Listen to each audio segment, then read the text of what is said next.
Les parents de la garderie éducative Sainte-Rose ne décolèrent pas en ce deuxième jour du procès de Pierre-Ny Saint-Amand qui a fauché avec son autobus les vies de Jacob Gauthier, 4 ans, et Maëva, 5 ans, en plus de blesser 6 enfants en février 2023. Je suis pas convaincue. On a entendu les psychiatres. J'achète pas le diagnostic. Le psychiatre de la poursuite, Dr Sylvain Fauché, conclut comme l'autre experte à un trouble psychotique bref qu'il explique par les traumatismes d'enfance de l'accusé au Cambodge sous le régime des Khmers rouges et dans des camps de réfugiés. Ny Saint-Amand aurait tenté toute sa vie de garder le couvercle sur la marmite qui aurait fini par sauter lorsqu'il a dû se replonger dans ses souvenirs pour prouver son identité en prévision de son mariage. Il est entouré de soins. Il y a de la médication, il y a de l'ajustement de médication. Et les frères et sœurs des victimes, eux, doivent aller se battre pour avoir un nombre de séances. Il va toujours manquer quelque chose.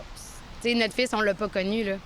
Notre fils, il est mort à 4 ans. Un sentiment d'injustice partagé par les parents de Jacob Gauthier, dont la vie a volé en éclats au moment de la collision. Tout est incompréhensible. Je veux dire, c'est justement aussi pourquoi qu'on veut que justice soit rendue avec l'IVAC.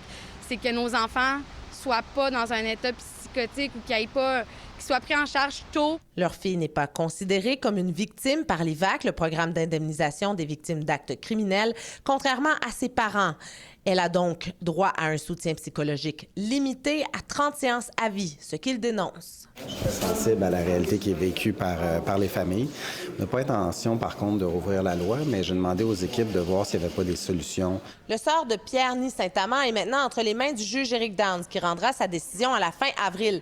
La poursuite a déjà indiqué qu'elle entend le faire déclarer délinquant à haut risque pour limiter les pouvoirs de la commission d'examen des troubles mentaux en cas d'éventuelle possibilité de sortie.